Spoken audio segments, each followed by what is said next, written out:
ลอยนอละก่อนที่เปิดผ่ากังละอายสินั่งประคองให้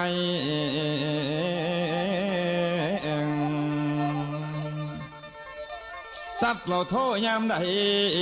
ขันสีให้บ่พ่อแอมอีกเติมแถมอีกสองหน่อย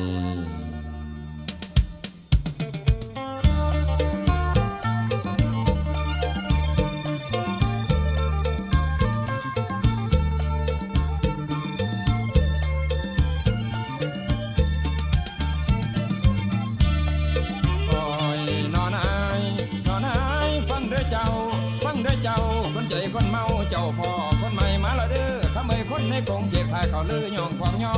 ยกไข่อ้ายนี่ละเป็นเจ้าพ่อยิ่งใหญ่ไพศาลบ่อนมีไปหานมาต่อกันย้อนแก้วแน่แท้แล้วเก่งจริงยิ่งใหญ่บ่ว่าไปดอกน้องเขาย่อมใบสู่ไร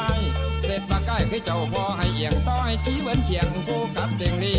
มาเจอพี่เหล่าไงหลังล้มทวนมาเจอพี่เหล่าไงหลังล้มทวนร้องมาด่วนเบิ้งแม่ท่านไปได้เครื่องไห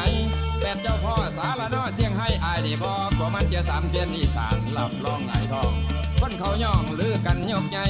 คนเขาย่องลือกันยกใหญ่เนื้อเจ้าพ่อเสียงให้หลายลี่หมื่นไม่เป็นคนไทยหรือแม่แต่เสียเสียนต้อย10 เท่าเสียนกันมาเจอสามเกิดหลับร้องมันเซอพ่อแม่นฟอฮีหรือบอกคุยโอเวอร์แต่ว่าเป็นความจริงคือเราคือว่าเสียงคนซาตึงบอกเคยแพ้แก้ไผกินเราได้เทละเครื่องแกนร้อนแสนเป็นตาอ่อนซ้อนแต่พี่ชายกินได้ไปเห็ดแล้วสิงงกันส่วนสันไปเห็ดแล้วสิงงกันส่วนสันกินมาตั้งขีปั่นบ่มีหูว่าเมาเฝ้าพื้นเล่าพี่นี่แน่เกินไปถึงสิเป็น10ให้กะบ่นักกระดิ่งซ้ำมาเล่าสาโทซื่อซ้ำมาเล่ามักสาโทซื่อกินนัดกัน8 มื้อบ่มีหูว่าซึ้งฟ้าเบิดคึมฝนหลังฝนลิ้นแห้งแต่กินว่าหลายซ้ำเดี๋ยวจะมาไทยกินยามใดแล้วหัวใจของอายสามารถเป็นลายต่างคิดกินนักยอดผู้ยักเคียงผู้จังไห้อยากอยู่ใต้คือไห้กูกับขันแม่นมีจอมขวดแล้วบ่ขันแนวเกมขอแนมหน้าและสบตาจับวางขอแนมหน้าและสบตาจับวางคุยกับพวกดอกต่างและโยงเอาเหล่าหายคองเกิดมาเป็นสาต้องเจ้าพ่อบ่ได้เบ่งไปใส่มีแต่นอนลมให้กับพวกได้มียามเป็นสุราก็หมายถึงเหล้าไอเรานี่ดื่มเช้าดื่มเย็นแต่ว่าไม่เคยเมาให้เห็นพอเป็นเหล้าโทมันบ่เป็นมารันดีล้อทอก็คือเหล้าเถื่อนรถไม่เฟื่อนเหมือน40 ดีกรี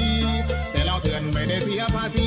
ดีไม่ดีก็บางที่ตำรวจซิวเอาดีไม่ดีบางที่ตำรวจซิวมีคนหิวบอก2 เศร้ามาเปลี่ยนมีคนหิวบอก2 เศร้ามาเปลี่ยนที่บ่ยอมเปลี่ยนให้เสียดายน้ำยันคำเฝ้าเรื่องน้ำไต่ตนได้ให้เฝ้าเรื่องน้ำไต่ตนได้ให้ก็หายลงคอยามใด30 ปีบ้านฟ้า